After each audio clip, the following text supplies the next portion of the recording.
pretty good chop. Woo!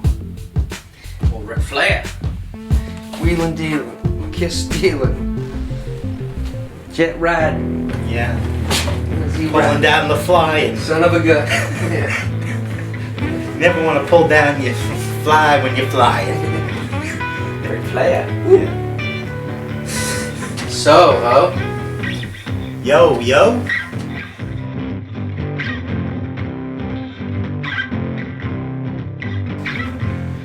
Hey, you old salt, you blue star cadet to the Zissou Society.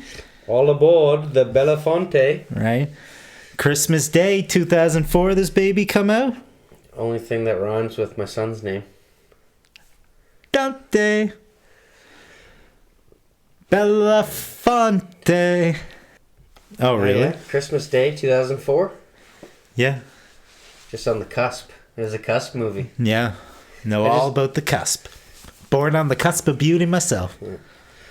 Quite a few humdingers came out in 2004. Yeah, I bet. The Machinist.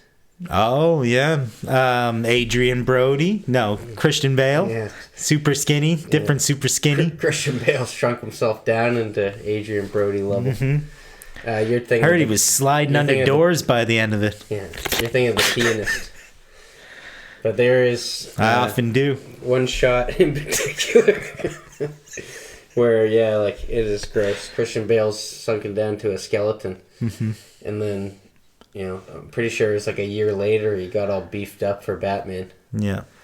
And then lost all the weight again for The Fighter. Then picked it up again for Vice. Yeah. And then, yeah, gained a lot of weight. Yeah, it's a vicious Cheney. American Hustle, too.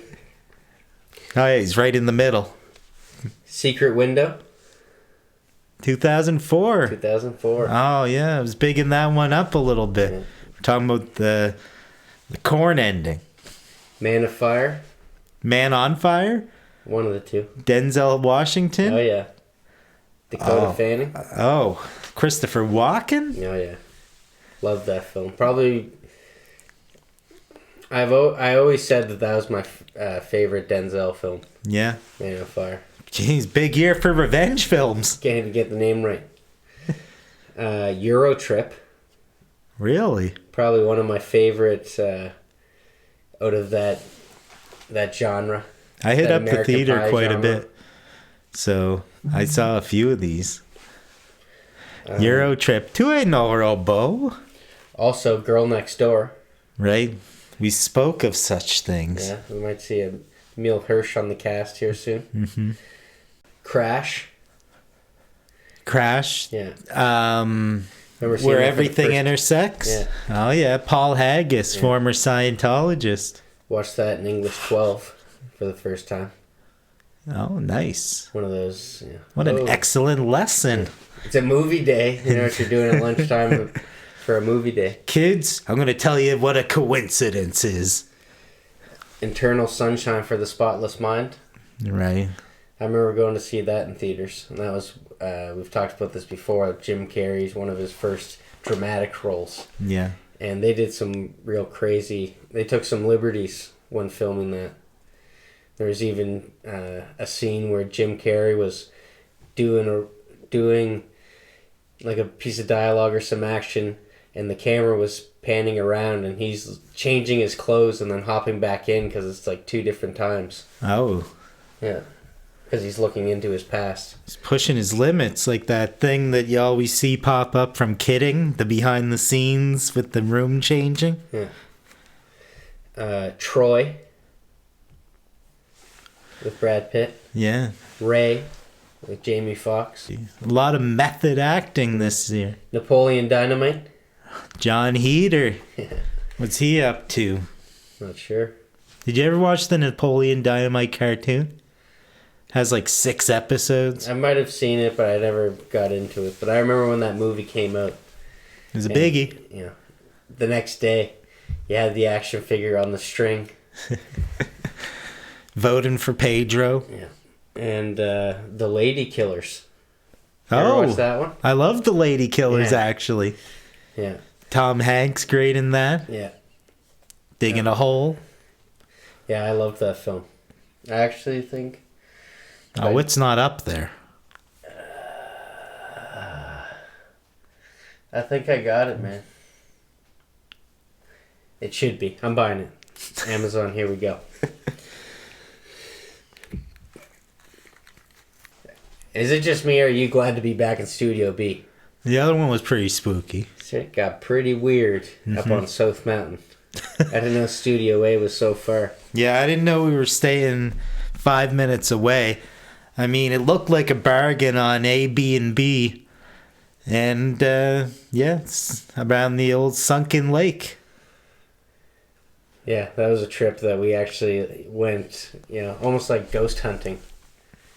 Thinking that, and I remember doing that exact same trip thinking, oh, this is South Mountain, so this must be where unnamed events happened. Mm-hmm. But then we found out that it was actually a lot closer to where we were staying. Yeah, from like where we went. Within 5 minutes, I'm sure. Yeah. And we stayed in a more remote part where hopefully no other unspeakable horrors happen. Yeah. But the book ends in a notorious car chase down the mountain, into this. And I was definitely getting those vibes going down those mountains. Like I was retracing that. And when we found out that we were that close, really slipped one past the goalers. All right. So, all aboard the Belafonte. Okay. I'm really sorry to the inbreds out there. Redacted. Now let's talk about a few other red-headed dicks. Oh, not us. No. The movie. No. Come on. Red-hatted. Yeah. Pronunciate. Red-hatted. Red-hatted. I got it. We're working on it. We're working on it. Wes Anderson. There we go. Mr. Anderson. You're right. He's on the chopping block today. Mm-hmm. This is one of your favorite films, is it not? I don't know if it's in the top 100.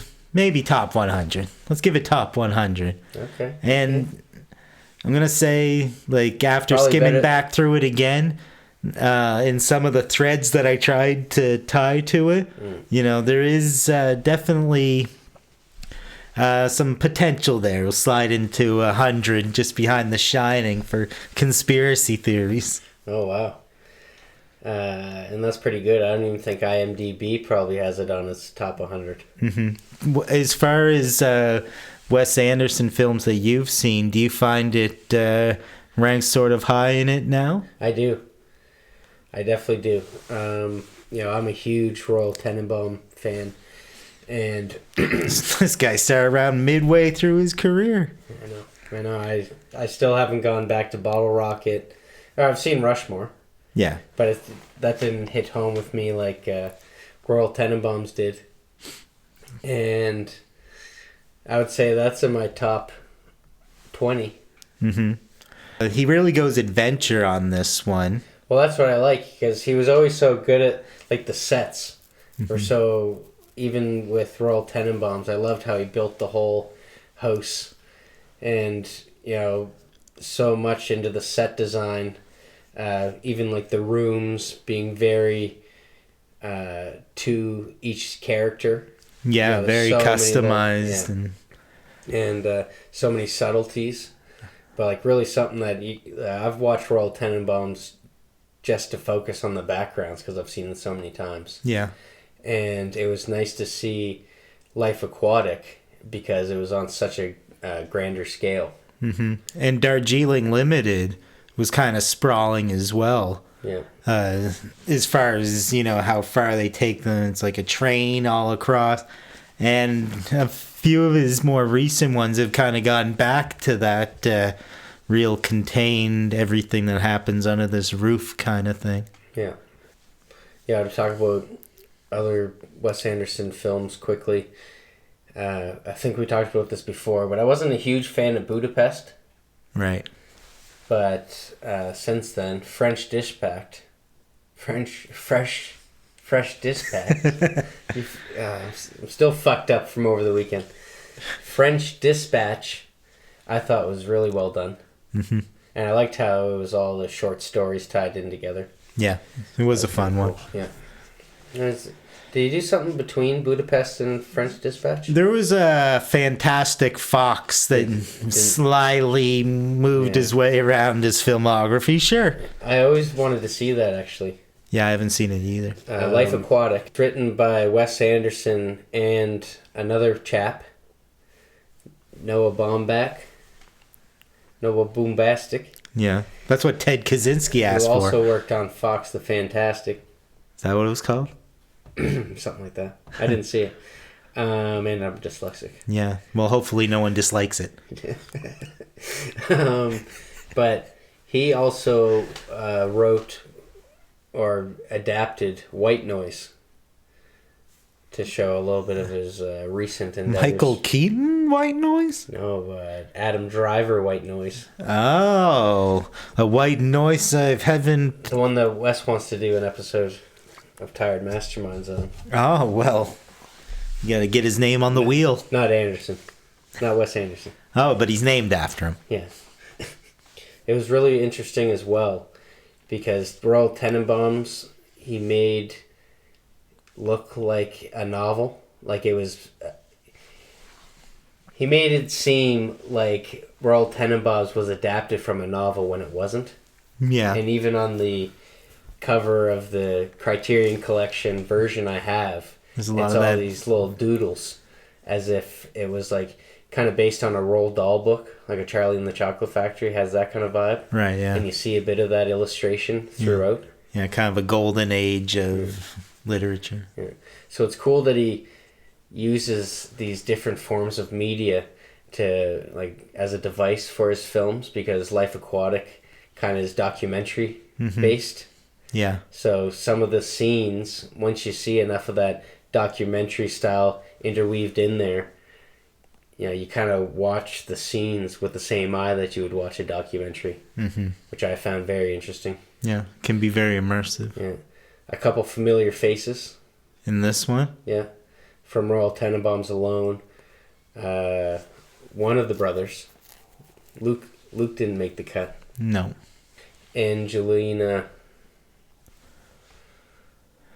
Angelica Houston, thank you very much. She was the mother in Royal Tenenbaums. Rest in peace to Esteban.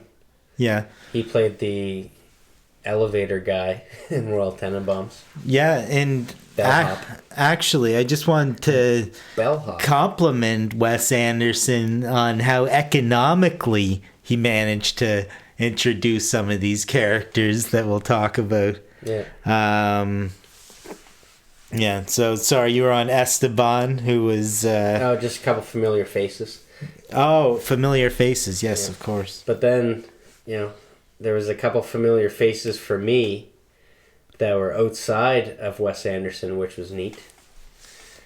Knockout Ned from City of God, which you know I'm a big fan of. Of course. Some of our audience knows. All the Tiredeites out there probably know that City of God's on my top 10. Yeah. Reloading into their system. So it was cool to see him, and really interesting watching him sing David Bowie in Portuguese. Yeah. He did a few of his numbers. Yeah, quite a few. And I think it was great little segues between the scenes. Much how documentaries might have a little montage with some music. Mm-hmm. Also, the chap that I kept calling a weasel. Yeah. Throughout the whole thing, I found out why I think he's physicist so Weasley is because he's like a Weasley Italian crime boss in Peaky Blinders. Oh, yeah, so that's fresh. In his later years, I can see him turning to that maybe. Yeah. And then Willem Dafoe. Klaus. One of the biggest names that's supporting. And Kate Blanchett. but Willem Dafoe was really entertaining in this. I found it was almost a new light. You don't see him in that comedic role very often. Not too often. And I think he knocked it out the park.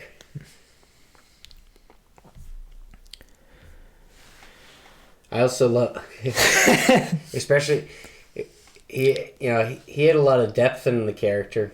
And it's funny, did you notice that one scene where it's one of the documentary styles, and it's when they find the wild still mongoose? Right. That's supposed to be extinct. Yeah. And at the start, it's kind of it seems so staged, and we'll get to that later. Yeah. And they're saying, "Oh, Bill Murray in a wig. Yeah. He joined the club. Yeah. And they're saying what they do to let loose while they're out here, and they're like jumping into a pool of broken ice away fishing hole. Yeah, exactly. Diving into it on a grand scale. Cannonballing. But Willem Dafoe has a mohawk. Yeah, he looks like Taxi Driver. Just like Taxi Driver.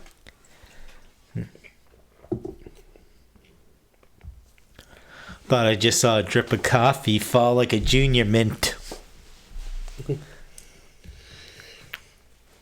So, another thing that is pretty consistent in Wes Anderson films is very monotone characters.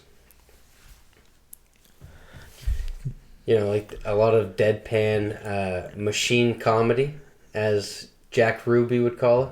I mean, John Truby. Just before he shoots Henry Winkler there. Lee Harvey Oswald in the back. But yeah, this was on, it was a wider scale. Like he might have... sprawling. Might have went over this in the more recent films. Yeah. But it's really interesting how, they were on a boat for sure, but you could tell that there was a lot of sets trickery inside the boat. Not his most symmetrical movie in his filmography. Yeah, correct. Sprawling from high seas to international waters to beaches. Remote island resorts. I love that nighttime beach that they keep going to and filming little scenes. It's like when they first brought Ned in. Those little idiosyncrasies that he threw in there too, like the power kept cutting out. They'd have to keep switching the breakers. Yeah. Yeah, I thought that was hilarious. As it goes on, it happens at different times, and it actually causes what seems like a little bit of a reset in the whole scene when it happens. Yeah, because you can turn a scene on a drop of a dime, because something like that can just completely throw you off. Mm-hmm. Sometimes I'm bad for, something happens and then what was I talking about? Or I was just going to say something and then something happens and I cannot remember it for the life of me. Happens to you too. That train of thought.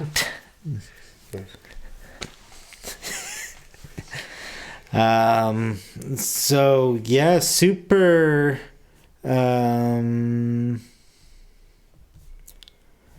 economical. So let's just talk about the first scene of it a little bit, because it is very symmetrical to begin with. All right. He doesn't throw you right off the track. Yeah. Did you want to start? You didn't want to say anything else that we can... No. Get it on. Yeah. It's like a stage right from the beginning. Yeah. Bring it on in it's like a stage. Mm-hmm. I actually looked at a behind the scenes thing, or started to. I wanted to stop myself actually to try keep things as pure as possible. But in the thing, when I was flicking around, the first guy you see in the movie comes to introduce the premiere of part 1 of his movie, his documentary. He's wearing like a tuxedo. Yeah. And in the one part I saw, he's talking to Bill Murray, and he's got his shirt bunched up on it, and he's like, the only way you can fix that is undo the zipper, reach in and pull it down. And then he said, you got to do both sides. Sometimes you got to get around the side. Then I think he told him to try and keep his hands in his pockets. Yeah, did you ever try it? No. Not yet. Not yet. Haven't had the cause. Might have to. Or the pause. I'm just thinking about the writing a lot with this. Right away, they're mentioning this part 1. So there's going to be a part 2. And just the interesting way that he seems to set up the story here in a very every pieces fit kind of way. So when he introduces the characters, it's in this documentary, very economical. Yeah. You get to hear about everybody's role kind of on it. Yeah, I loved that. He did that in Royal Tenenbaums as well. It's like get to know all the characters right away. Mm-hmm. Yeah, he doesn't want to spend time. Well, he does have to eventually introduce some more and stuff, but he gets a lot out of the way at once because it is, I guess, ensemble. Yeah. Love that snappy editing. You got the intern there who became huge in Criminal Minds. Oh, yeah. And a future proponent of Kramerica Industries. Yeah. You got Ned. Played by Owen Wilson. Or you mean Knockout Ned? No, you're right. Owen Wilson. I asked him if he was in debt, and he said he was born Owen. This is good. Pen pal, executive producer, Ned. Yeah. His ex-wife. Kingsley. Yeah. Ex-wife, Eleanor. Yeah, Eleanor. Played by Angelica Houston. Mm-hmm. So you got Kate Blanchett, as you mentioned, Jeff Goldblum. Yeah. Eleanor's ex. And he's almost on a grander scale of what Bill Murray's character could ever accomplish. Yeah. So there's definitely some jealousy there in multiple ways because of the history with his wife. Yeah. Soon to be ex-wife as we get through this episode. Yeah. The other team needed a shortstop. And Kate Blanchett being a journalist that's actually doing an article on Steve Zissou on his final journey. Is this supposed to be his final journey? Well, this is this is like the first shot in the movie. So she's not quite in it yet, but she's in the movie and everything. His opus. Yeah. And they show Esteban and they establish him. They say how long they've been together. Yeah.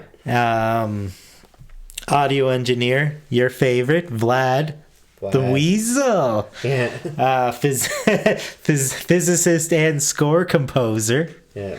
Many hats these people wear, all red. Yeah. And Anne-Marie, the topless. Yeah, the script girl. Yeah. Which is really the representation of what some people actually disliked about the movie. Some incomplete arcs. Yeah, because she just all of a sudden put her shirt on. But she was the first to jump ship, actually. Yeah. Well. Knockout Ned, I think he was safety figuratively speaking expert. She jumped off ship first. Jumped ship. And then you see, that first little bit of fakery, which is reoccurring. Kind of forget what it is. Some fishes or something. Esteban's death.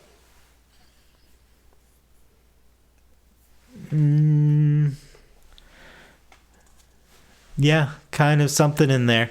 Like, the first thing you see is like Steve freaking out with these crazy eyes that have like spirals in them, which is their version of the Bends or something like that. You get the spiral eyes, and then you get like writing wise some real nitty gritty story stuff. They could right then you find out the description of the beast. You know, he was 10 stories high if he was a foot. Yeah, exactly. He had doll's eyes. Yeah. Lifeless eyes. But he got a homing dart in him. Yeah. And, yeah. So then it goes back to this. After he ate Esteban. Yeah. Yeah. This shark ate the fuck out of him. He chewed him. Yeah, Steve Zissou's most loyal companion. Mm-hmm. But seems something's off about it. Yeah. Well, you don't see it. Yeah. Apparently, he's dropped the camera. Yeah. So then, yeah, that thing ends. Part 1 ends. And then it does this really interesting tilt-up zoom shot into Ned and, like, the balcony of this giant theater. Yeah. I thought that was a pretty cool shot, just speaking to some of the cinematography in here. Yeah. So he decides, this is a story of revenge. He's going to dynamite this shark. Yeah. Of course, there's people saying, oh no, this is in danger. What's the scientific use of all of that? Yeah. And then he gets to have a little photo op with his nemesis.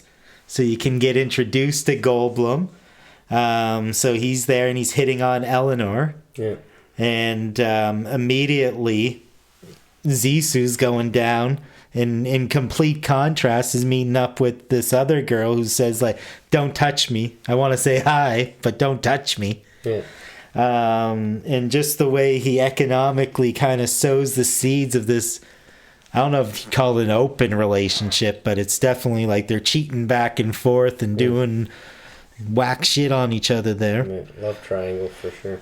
Yeah. And then to go forward and like contrast things more, speaking of like ebbing and flowing and creating a lot of shit in this scene, he's like signing a bunch of stuff for this dude until his hand cramps up.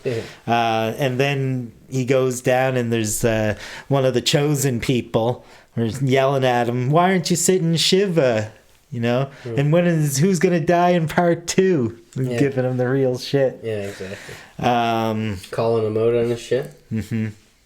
Yeah, calling him out. So he's gotten the fans and he's having the shit thrown at him. Yeah. And then he has a nice little moment with Klaus's nephew or whatever. He's got a bag with a seahorse in it. Oh, yeah. It's like super cute and exaggerated. And then immediately... Yeah, added in post. Yeah, and then a scuffle happens right away. Yeah. But it doesn't meet the same fate as Elaine's. No, yeah, exactly. They get it in the champagne glass and get to walk off with it. And then the stakes are getting raised again because this dude's coming down on saying, we haven't had a success in 9 years. Yeah.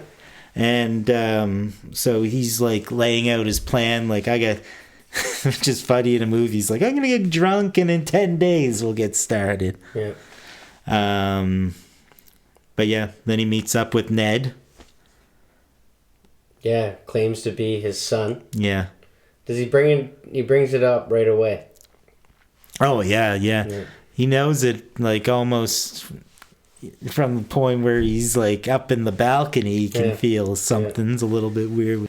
He needs to smoke a little grass for a minute just to level out his head there before he goes back and talk to him some more. But is pretty quick to get him on the ship. Yeah. Yeah. Gets his red cap pretty quick. Yeah. And then... Klaus isn't happy with it. There's a little rift between Ned and Klaus. Yeah. Because Klaus is, with Esteban out of the way, Klaus is going for that number 2 spot. Yeah.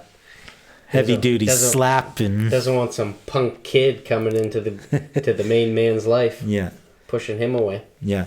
And just to start my theory here, in the next scene after he's hanging out with Ned, they're like walking through some place that has paintings, and there's one of some dude who they mention later, and then there's one of Bill or Steve. And Ned says something like, oh yeah, it's breathtaking. Oh yeah? Very lifelike. and Steve says like, it's not my favorite. Yeah. Play on words, maybe. Well, I think just the economical use of everything, the way they're tying everything together, the writing, we're really paying attention to here. Some very divisive lingo. Mm-hmm. It seems like something that you'd like to write in the whole.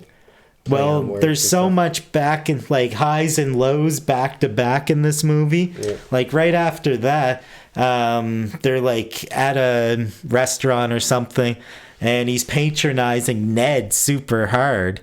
They bring a wine, and he's like, "No, serve it on this side. This guy don't know nothing about wine." Yeah. And then he overhears the other people talking shit about him. Yeah. And then immediately, like, is infantilized. I don't know. He's, like, sitting on the curb. His, like, knees are super high. And he's like, I know they're just jealous, but it hurts. Yeah. And that's really where the adventure begins with this. Yeah. You want to go to my island? Yeah, exactly. Production really takes a leap. You get to see some plane shots. This might have been the furthest Wes Anderson ever went out in a movie. Yeah, it definitely made his way around the Atlantic. And then he brings them to the compound, wherever the Zissou compound is. Yeah. And Eleanor's there. And something really interesting happens. So she says that his cat's dead, right? Mm-hmm. Marmalade.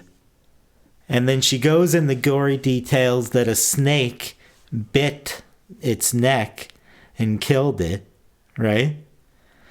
So you hear Eleanor's the brains and things like that. And like just thinking through the lens of what's real, what's fake, he says that isn't there a nicer way to say that when she says it this way? Yeah. Like she's being very blunt and direct, and exactly. He's rather she's being a little heartless about it. Mm-hmm. And show some compassion. And then they introduce the reporter right then. They just cut it off. Yeah. Like act like it was nothing. Yeah. But like if you think about it, the cat's orange, marmalade, yeah. And oh yeah. So that there's something to be seen there. Yeah. There's definitely no time wasted with this film. It's one snappy tomato. Yeah, they get the reporter in next. So, yeah, the reporter call jumps to like the middle of the night. We get a sense of how the filming on this shoot kind of goes. Pregnant reporter, just to paint a picture. Yeah. That's some alliteration for you. Yeah, and this is where she shows up actually during this rubber tide where the glowing jellyfish, electric jellyfish on the beach, kind of take a back seat to this scene where Zissou wants to ask Ned to join his crew. Yeah. They end up being manta ray. Yeah. Doesn't Angelica kind of show her know-how? No, that's when the reporter comes on to the beach. She just walks into frame saying, manta ray. Yeah, setting people straight. And another thing that speaks to Zissou, he's like, oh yeah, we'll loop that in ADR because she's right. He gives it a little kick or something. And which is kind of he's not the brains of this operation. Yeah. It really, because it's already talked about that, what's his wife's name? Eleanor. Yeah. Eleanor is the brains of the operation. She actually knows the different species of fish, and she's the gatekeeper to the actual knowledge that they're showing on this dock.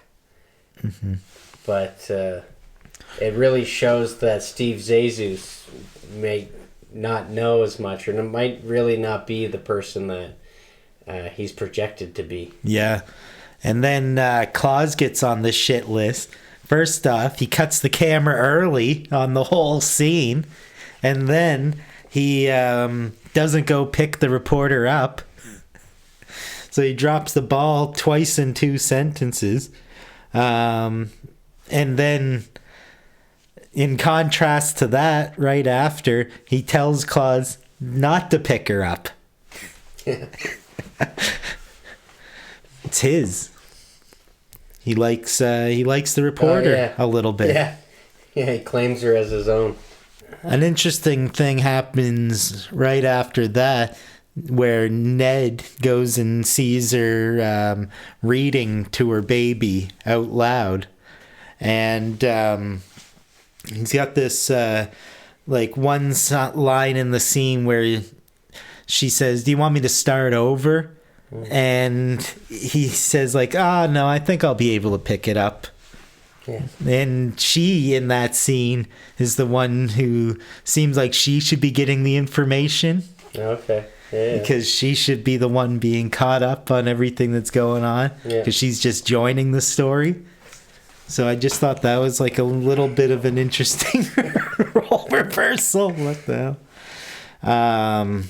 And then she immediately has this conversation on the record, off the record thing going on with Zissou. Yeah. And he's stopping it to talk about the gory details of Esteban and pointing a gun at her and stuff. And then goes back on the record and then back off the record when he says something to break through her defenses and get her crying. Yeah. But yeah, then that's where you see Claus slap Ned. Yeah. He's like, "I'm gonna kick you in the face next time I see you," or something. He's like, "Not if I don't see you first." Some German expression, I'm sure. But yeah, that is the start of another love triangle that Steve Zissou gets wrapped up in. Yeah. This one more of a woman wanted. Yeah. Canadian film with Michael Moriarty, Kiefer Sutherland, and Holly Hunt. Filmed in Winnipeg. Oh my. Yeah. So, that's what I instantly kind of connected it to, compared it to. Mm-hmm. In this one, there's this "don't trust Jane" attitude going on. Yeah. And then he's buttering up a little bit, giving him the cards or whatever that say his name, Kingsley, on it. But at the same time, doesn't want him to be called Dad. Yeah. There's a scene where he's like, "Can I call you Dad in this?" And he's like, "No." Mm-hmm. And they settle on Stevesy. Yeah. Which is the exact opposite of what Ned was going for. It's said if you watch this movie in different moods, if you were really family focused at the time, then you really focus, my friend Bob Sacamano, he calls it a chosen family when you surround yourself with the... Yeah. Well, you can see, and this is another thing that's kind of a hole in the character of Steve Zissou, because, that's an example of he doesn't want to go full into this. Mm-hmm. But when they're recording, there's almost contradictions, because there's one recording where he really wants to push him to the head of the scene. He's saying, "Oh, we got great chemistry" and stuff like that. So you don't know if Steve Zissou really has feelings for this newfound son, or it's just this is going to be good for ratings. Yeah, this is good for the story. Yeah. And but he gives him a gun. Yeah, everyone's got to have a gun and a red cap. Yeah, Chekhov's guns, of course. Did you bring yours? All the interns need to share a gun, share a Glock. Anne-Marie, she's the one who straightened me out on that rule. Okay. That's her purview. So yeah, funding is fucked now, but luckily Ned has come into an inheritance. Yeah. His mom dying brought him to visit Steve and raised by a single mother. So I think that's another thing that really ties him into this Jane character. Mm-hmm. he immediately can connect to her.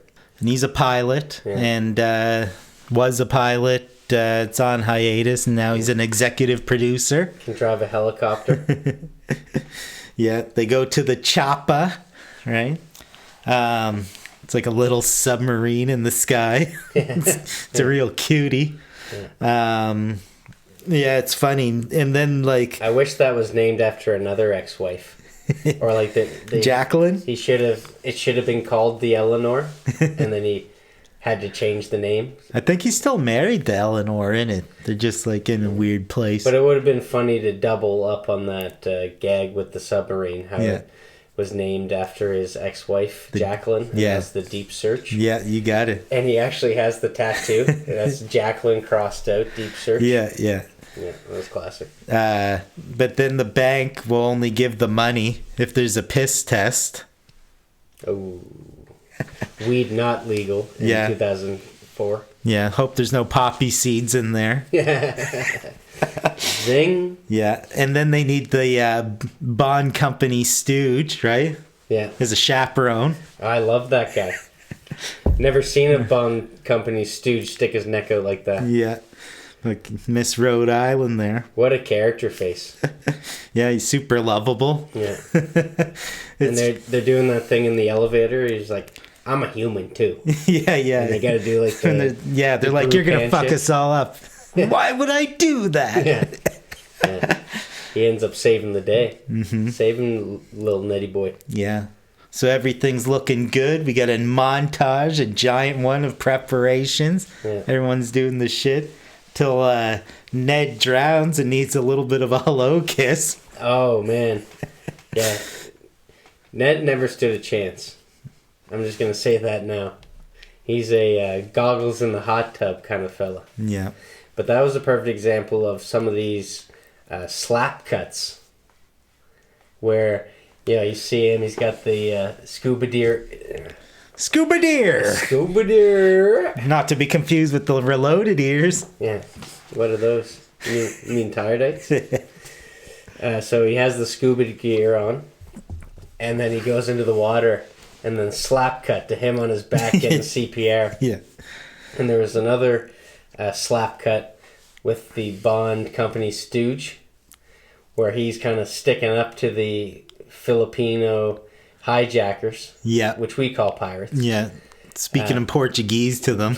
But he gets a shot to the gut, and then slap cut to him getting thrown on the boat, or maybe he's already on the boat, but he gets punched in the stomach, and then it just cuts to him tied up on the boat. Yeah, and I love that. And only a certain type of film can get away with that, and Wes Anderson has mastered this kind of lighthearted, fun way of editing. Oh yeah, so lighthearted. Right after this, Eleanor's leaving because of all of this, and then those Burial at sea, by the way. Yeah, they're having a little goodbye over a couple of sugar crabs going at it, and then one they mate and one dies. She leaves. Yeah, are they mating? And he rips the arm off. Yeah. Then. I don't know. There's a whole bunch of stuff. He orders a Campari on the rocks. They go up in a balloon. Go up in a balloon. He tries to kiss Jane, which she doesn't want any of. And then you can really see that, he wants Jane, and he's watching from afar. He knows that Jane and Ned are getting closer, and he keeps constantly trying to get in the middle of them. Yeah. Even breaks into her room and kind of looks through all her stuff. Yeah. In the balloon, and this kind of relates to one of my theories that we'll get to later. In the balloon, she's talking about how, as a kid, she had a picture of him on her dresser or something like that, and he's like, "Oh, you mean the one where I'm like this?"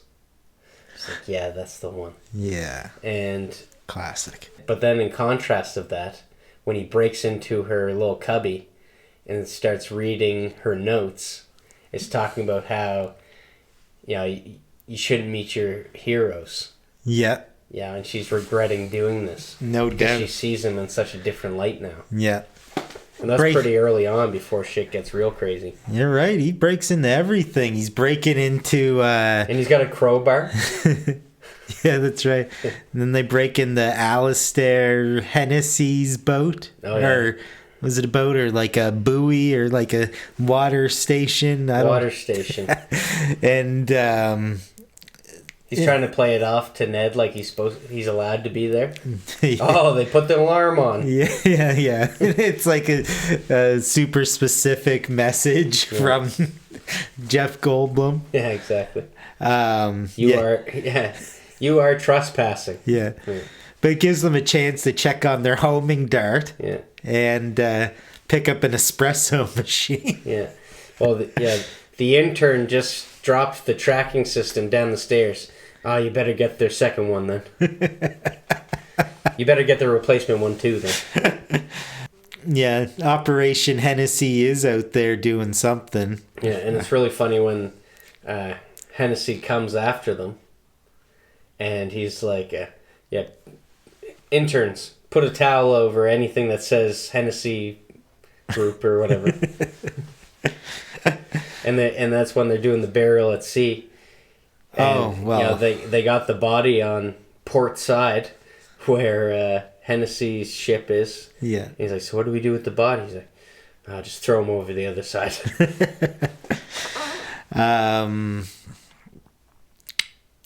Yeah, and then the pirates come. Yeah. And you see them coming in the background. He's in the sauna. But then some real suspicious stuff starts to happen here. Talk to me, Playboy. I started thinking about the unreliable narrator around here. Because what all weird stuff is happening during this scene when the Search and Destroy's playing and everyone is blindfolded on the boat. His gun's got like an unlimited magazine. Yeah, classic. But nobody sees it. Yeah. So is this like his retelling of what happened? Ooh, I do like that. You know, that's such a fourth wall break because there is the guy that he's asking, okay, how much were you rolling on? Mm-hmm. But it does go back to Esteban's death, of being like, this is what we didn't have footage of. Yeah. But I guess there would be at least the hostage thing. But you're right. You just mean like the heroic, him taking the gun out and going full commando on them. Mm-hmm. But, you know, the only evidence, I guess, of this whole thing, but I guess it's his embellishment. But it's funny, it's actually the guy who hits Ned in the head with a gun and pulls him out of the room. And he's like, I'm gonna kick your ass, or maybe he says, I'm gonna kick you in the face, or he says something like that. I'm gonna get you. And then it's the same guy. I think it's the first guy that he shoots, but it's the guy that has the machete over the intern from Criminal Minds and shoots him, but the machete still comes down into the shoulder. It's hilarious. Yeah. So, you know, there is a lot more witnesses to what actually happened than Esteban's death. Mm-hmm. But that's a funny theory to have. Yeah. I wonder if it seems plausible for sure. Loses all the interns after that. And Anne-Marie.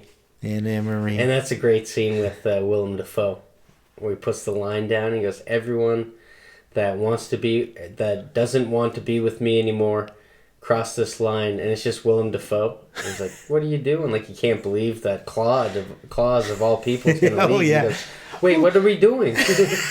He's got it all wrong. Oh, no, do it again. Do it again. Yeah. But he does say it wrong. Yeah. I'm not going to flunk you, but I'm going to give you all incompletes. There's definitely a double negative in there. He does that just like on the dock. Yeah. When after the slap. Not if I don't see you first. He is a master of the double negative. Yeah, exactly. No, but Bill Murray, or Steve Zissou, says a double negative, and that's what trips him up. Because I noticed that Steve actually says it wrong. you know what he means Yeah. when he crosses the line, but he actually does say it wrong.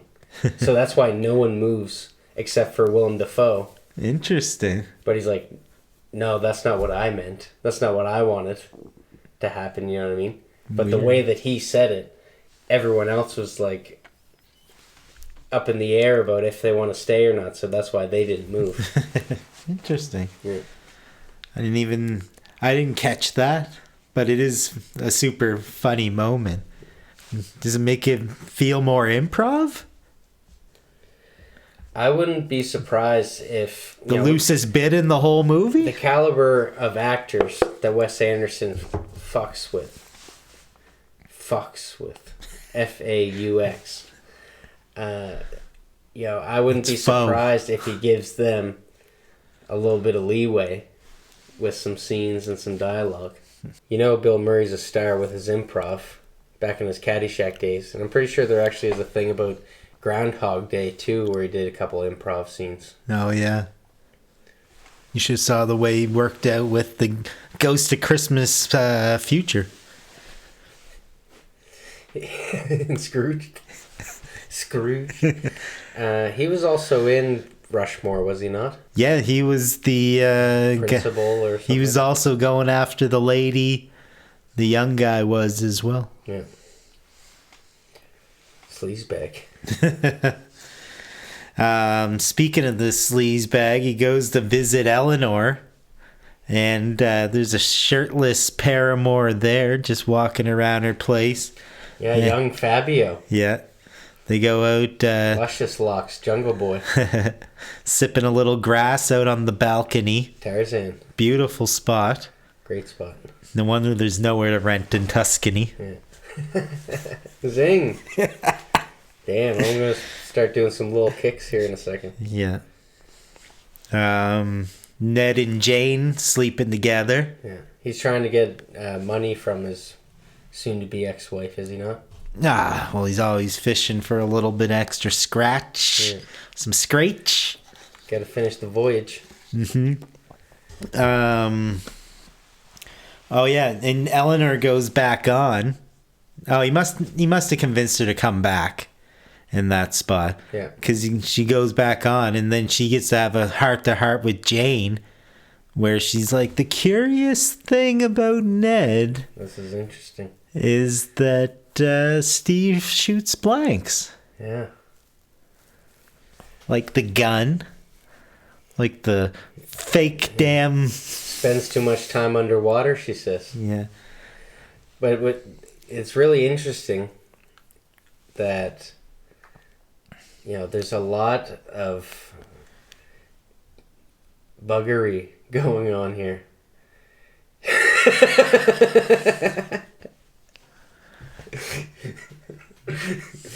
On South Mountain? No, but it's fun. Like, there's, it's not just Steve Zissou that isn't being 100% honest with, himself and everybody else around him. I found it really interesting that Ned, too, might have a little bit of a... ulterior motive somehow going on? Or maybe he was just led to believe that this was his father, but actually wasn't. Is this a case of Zissou letting the story be better if he's acts like the father? Exactly. Really knowing that it's going to bring up the ratings. And, I'm assuming that his polo game didn't just get super strong by the time he got with Eleanor. No. I'm always worried about those preemies getting in first, though. Yeah. Keep my strong stock a little bit lower. I'm always afraid one's going to hit a hairball on the way out. Some fucking trouser mouse and knocking out the good one. Oh, fuck. So Alistair's boat gets sunk. Yeah, just kidding. Speaking of sinking ships, Alistair, nowhere to be found. Alistair? Jeff Oh, Goldblum, yeah, of course. Operation Hennessy, Yeah. just the mere fin an unusual dorsal fin. When they found him, I was actually like, for a second, was like, is this Deer Hunter? Like, no, this isn't Deer Hunter. They're just playing cards. Yeah, they have this whole James Bond style rescue mission. Yeah, with the scuba gear. Yeah. Classic wetsuit sneaking around. Mm-hmm. And a curious thing happens right as they're running off, the leeches. Where he's the only one who gets leeches on him. Yeah. What, no one else get the leeches? Yeah, exactly. I thought that was great. It's just, you got to throw in those little jabs along the way. Yeah, but what does it mean? I'm not sure. So Klaus having a little bit of a separation anxiety. Oh, I've always got to be in Team B. But he gets made the leader of Team B. So he falls down the stairs, much like Ash. Yeah. Has this all is lost moment. Don't bring me back to Studio A. And it just lasts a moment. He's down on the ground and then springs right back up. And somebody hears something in a coat check. They go in there and they find the world's best Bond stooge.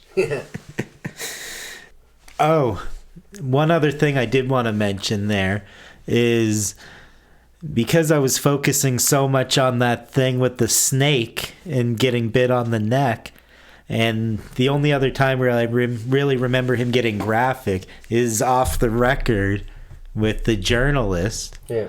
And then he says something about shooting someone in... Well... I shot one of their guys in the neck and killed them the other day. And I kind of tried to take it as him leaning more into reality at this point. Yeah. Which he starts to trend more towards. And yeah, I was just thinking, what do you think Eleanor would have said? You think she would have phrased it that way? Is that her kind of pragmatic tone that he was leaning into? No, I don't think so. No? You don't think there was a nicer way you could have put that? Oh, yeah, I see what you're saying. Wasn't sugarcoating it there. No, but I think, he's all an effect guy. He's trying to he's trying to sway it to look good for him. Mm-hmm. So, pretty well with no fuss and no muss, they go in to rescue Alistair. Yeah. Except for the... couple side missions along the way. They get the Bond Company stooge. Yeah. They go get Alistair. Right. Playing cards with the Filipinos. And they shoot him straight away. Yeah. And he turns out to be fine in that moment. Yeah. I thought he was a goner for a second, even skimming back through. Yeah. But he joins the well, there's another one of those weird instances, like the blindfold thing, because he gets shot down, right? So what's he looking at? I don't know. And then he has this giant shootout again, and everybody else is outside of the building waiting, and whoever else is running out, and it isn't until the person runs in with the dynamite and blows the place sky high that they get reunited with one another. Yeah. So there's another instance there where there could have been some embellishment. I was watching that magazine closely. There's a few too many bullets, maybe. Interesting. I don't know. That might be a little far-fetched. Yeah. But I was just being kind of suspect of all the things that could be fake, could be real. All those folks given. Yeah, no, I agree. But they have that sweet snatch-like song playing as they escape. And do you remember what it said on Alistair's shirt? No. It says, I'm a pepper. Oh, yeah. I thought it was a Dr. Pepper shirt. But yeah, I'm a pepper. Yeah. And you know what? Speaking of reading into things too much, when I saw that, I was like, what could that mean? And I said, he's not an old salt. He's cinnamon. Cinnamon Elaine. Lesser babka? I think not. Did I crush your foot there? Yeah. Sorry.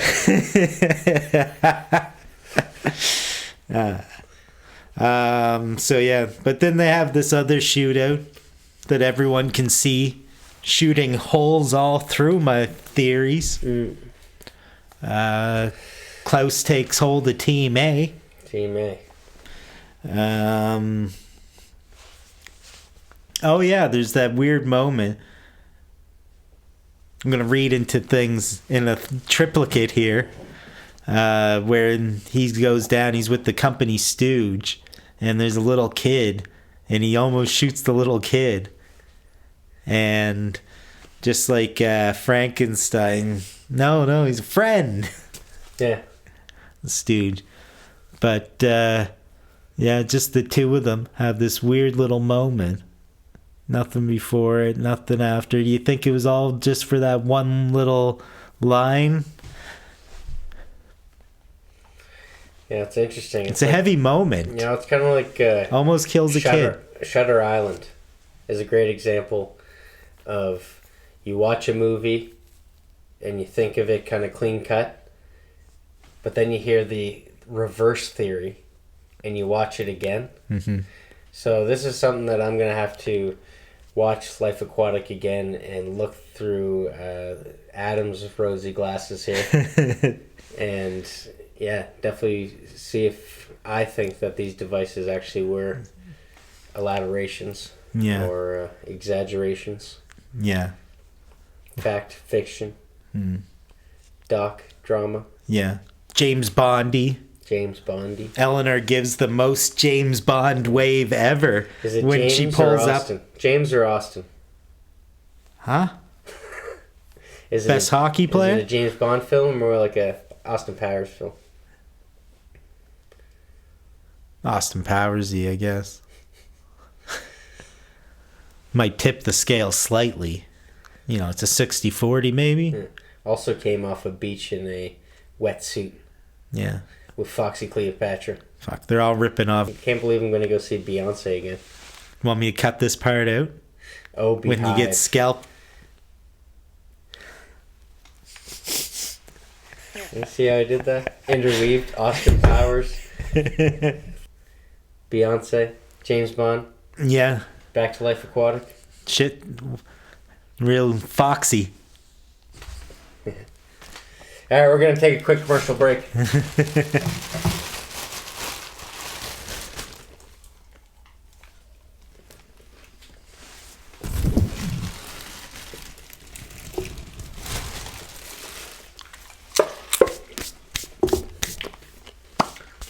And we're back. Oh, sorry. And we're back. So, the excitement's over. We're going to sell the boat for scrap. Might as well. That's what Troy Miller would do. Yeah. If only there wasn't a convenient homing dart to ping. Ooh, buddy. The original task at hand. Oh my goodness.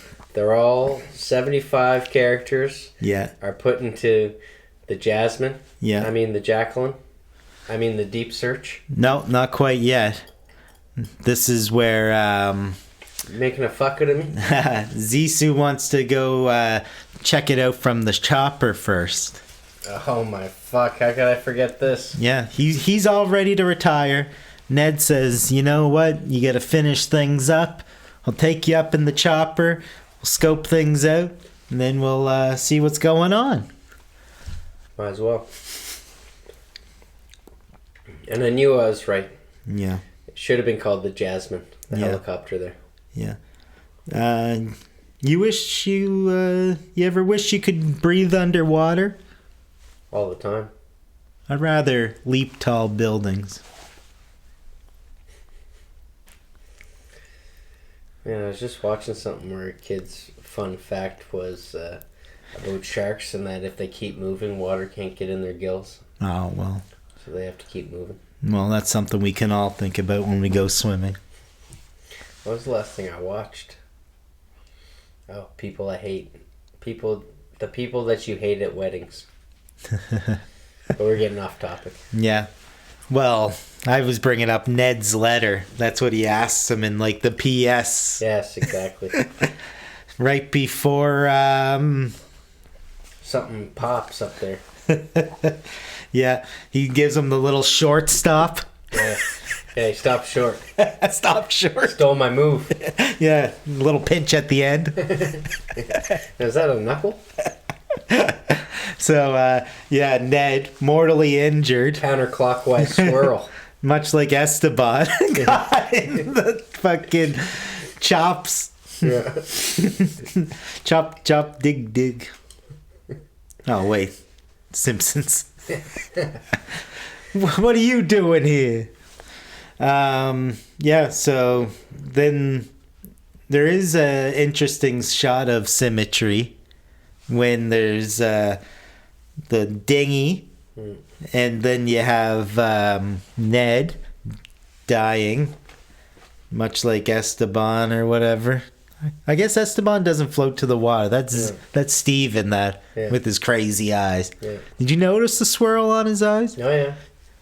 Counterclockwise. I gotta go pause that. I want to see the Counterclockwise swirl. Yeah, that's what we keep doing the babka. Chocolate babka? So we're eating Three Musketeers. No, Baby Ruth's. No, man, that's the O. Henry. Hopped up on cinnamon swirls. Yeah, so they're hopped up on cinnamon swirls, and Ned's fading fast, and rather quick. My goodness, I got sidetracked on symmetry here. Yeah, so there's the life raft thing they're clinging to. The symmetry of this shot is a dinghy on one side, Ned next to it, and Steve, next to him, and then you have fire burning next to it. All is a symmetry of the shot. Just say the fire line again. I'm just joking. Yeah, I didn't notice that, but I know that is one of Wes Anderson's tags, or what would you call it? You see it in every film. Yeah, he has a lot of documentary style in this one. They also have the luxury of being able to show like behind the camera in this one, which adds like an interesting dimension. Yeah. And I'm kind of jealous of getting to do that in a film. I love it. Because you can keep good energy being able to cut away and bring that in and mix those two together. Some Boogie Nights. Get a little Boogie Nights vibe. Yeah. Never get mad when you see a camera in the shot or a boom mic. I love it. Yeah, so they get to have a heart-to-heart burial at sea. Yeah. I don't know where they get the coffin from offhand. Now I can think of it. But Eleanor gets to watch it from his little capsule that he dreamt up as it floats by, and it's got Z's on it. Yeah. Like a couple of tireds. Tiredites. Couple tired masterminds. Looking like the UFO. Yeah. And then get Eleanor crying for the first time. That tension gets broken by Alistair. Is this my espresso machine? Yeah. Remember what the Stooge says about that? No. Yeah, we fucking stole it, man. Just leans right into it. Yeah. It's one of the funnier spots. And they bury the hatchet. Him and Nemesis. Yeah. Nemesis. Blames it on being half gay. That things went downhill with Eleanor. Yeah. there's an interesting moment that I read into a little too much here, where he says, "Oh, I think we should adopt Ned." And Eleanor's like, "Well, he's 30." She might say, "and dead." Yeah. But she would consider it. Yeah. Wait, do you think she should have sugarcoated that a little bit? Well, I was just thinking, she's humoring him in that moment. Yeah. Which was interesting because, things are in such a state of resolve. And oh yeah. Another thing I wanted to say was to let it dawn on you that the journalist is also looking for the truth and the fake of the whole thing as well. So it's not just us in search of the deeper meaning of this thing. Yeah. He likes the draft that he gets at this point. Warts and all. I guess he's choosing facts over fiction at this point, as far as his character arch. Arch. Arc. Noah Baumgart's Arc. Baumbach's Ack. What a fucking sweet last name. Whatever. I guess he's humbled at this point. And Vlad, your favorite, Weasel Man himself, comes in and says, "You know what? We got a marker on the old homing dart." Yeah. Sharks hold up. The white whale. White whale, Fucking yeah. scofflaw. Scofflaw, you know it. Yeah, what is it? Back in 79. Back to the task at hand. Yeah, the diplomat. But yeah, so they are finally at the task at hand. Yeah. All 75 characters are stuffed into the Jasmine. Well, in order to deep search to reset the mood, that power outage happens, and then they spring to life, and they're like all ready to go, jumping down in their stink bag fake vessel. Oh, that was real. Was it real? Yeah, that was as real as that shark thing. Yeah, down many leagues. Yeah, but you're right. They're packed in like a can of sardines there. They're all seeing different things out the windows, though. Different types of fish out every window. Yeah. The coordinates. They see coordinates, right? Yeah. And they match it up in the calculator. That's a cute little shot. I looked up the coordinates just off the coast of Barbados. Yeah, I knew it was specific. Yeah. Surprisingly hard for me to get the formatting of the coordinates into Google. Kind of all over the place there. Yeah, so they find it. The leopard whale. Yeah. This is when you find out that the fisherman fishes his whole life. And he finally figures out that it wasn't the fish he was after. I don't want to be a pirate. I like that eye patch. And the whole mission was to kill this leopard tiger. What is it called? The cougar shark? Cougar shark. Leopard shark? Yeah, so they got the leopard. Jaguar shark. Got the one of those. Whichever one it is, it's dead in their sights. And, it's a pretty beautiful moment to just see Bill Murray clam up like that. Yeah. He just stares at the eye and eye. Pissy-eyed. And Pissy-eyed eyes. And he goes over the ship. And they're saying, are we going to still kill it? And he doesn't say anything. All he says was, do you know the line? That he says about the cougar leopard tiger?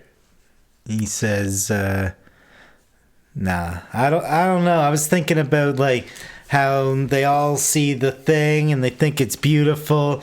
This guy, he's eating onions, he's spotting dimes. I don't know what's going on. They're rolling on this shark, but you don't see the footage. He's crying. They're all staring right at him suspiciously. Yeah. and then he says, "I think he remembered me." Oh yeah, I wonder if he remembered me. I wonder if he remembered me. Yeah. And I think this is the whole story about the Steve Zissou character, is that much like Royal Tenenbaums, and we were talking when we were in Studio A, and I remember saying, "Oh man, I have this note about a middle-aged coming of age." Come to find out that in my notes it was Royal Tenenbaums. Yeah. That it is very, coming of age of, they were getting into their 40s, and it's like, what now? Like they all met their level of successes, and then Early bloomers. they got, but they let life ruin all their natural talents and ambitions. Mm-hmm. And so that's what I like to call is, the Tenenbaum effect. Yep. Many people fall for it. But sorry. Many people. Fuck. I saw you as my dad's. Yeah, many people fall for it. But I found that Life Aquatic is much a coming of age film in the sense that, retirement. Yeah, it's for that age of, that you're on your last legs, your career. You don't really know what to do next, because that's like that'd be a scary time in your life. Mm-hmm. Yeah, what are you gonna do with all this spare time when you're used to being so busy? Yeah. He's had this crew around him, and they're all leaving him.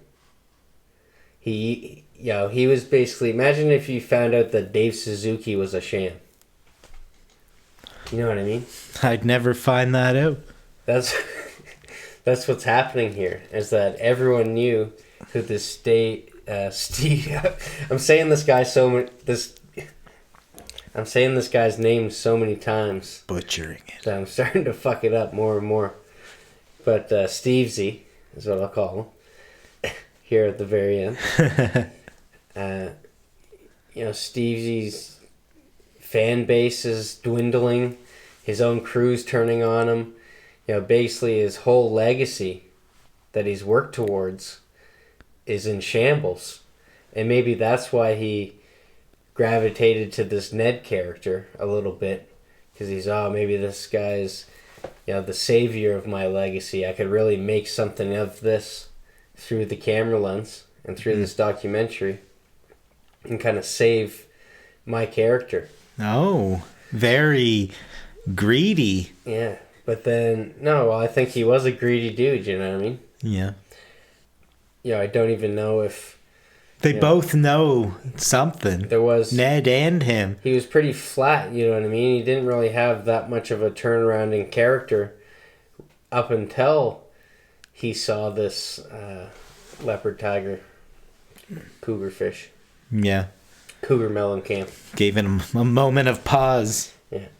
And then, he's not sitting and watching the movie no more. Yeah. He's out with Klaus's nephew. I think, it shows, that when it comes to the mustard tiger there, the cougar melon camp, that, it kind of gives me a little bit of hope that Esteban did die, and he does have this connection to the fish, and there's something more than just the documentary in this guy's eyes. Maybe more than he even thought. Well, pulled a golf ball out of that one. The sea was angry, my friend. Like an old man trying to get soup back at a deli. Yeah. But it does well to end with rebirth. He gives Klaus's nephew a ring. He gives... piggyback? Piggyback, yeah. You see Jane's kid. Yeah. He seems to be newly indoctrinated. Something like that. He's got the red cap on. Yeah. And Did he have a little gun? That would have been sweet. but there's that, I forget what song, some David Bowie one. And he's going off. He's got a hefty entourage still left. Yeah. And then you think that's a wrap, right?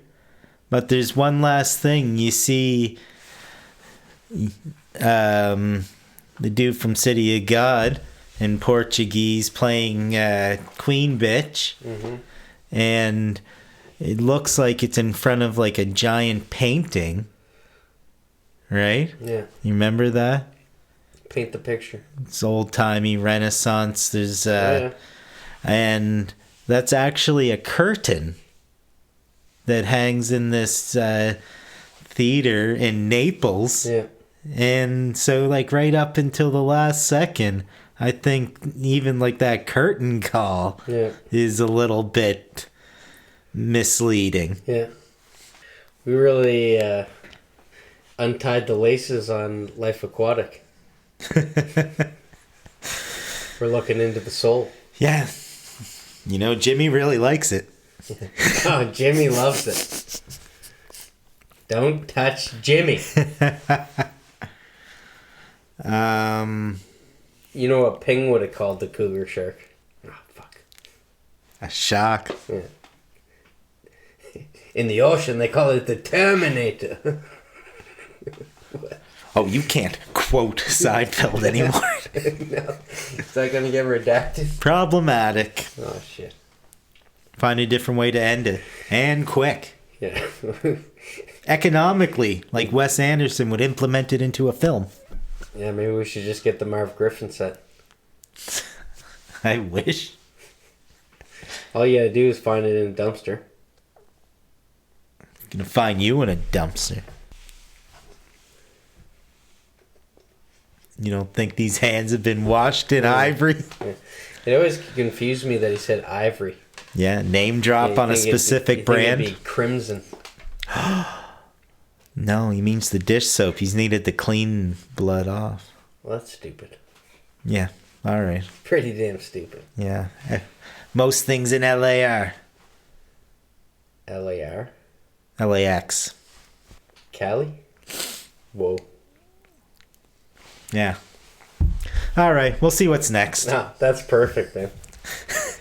That was killer. Cali? I'll just drop to that, and then the next episode's California. Yeah. Good night, relators. What he meant to say was, good night, Tiredates. Yeah. Fuck me. That does roll off the tongue.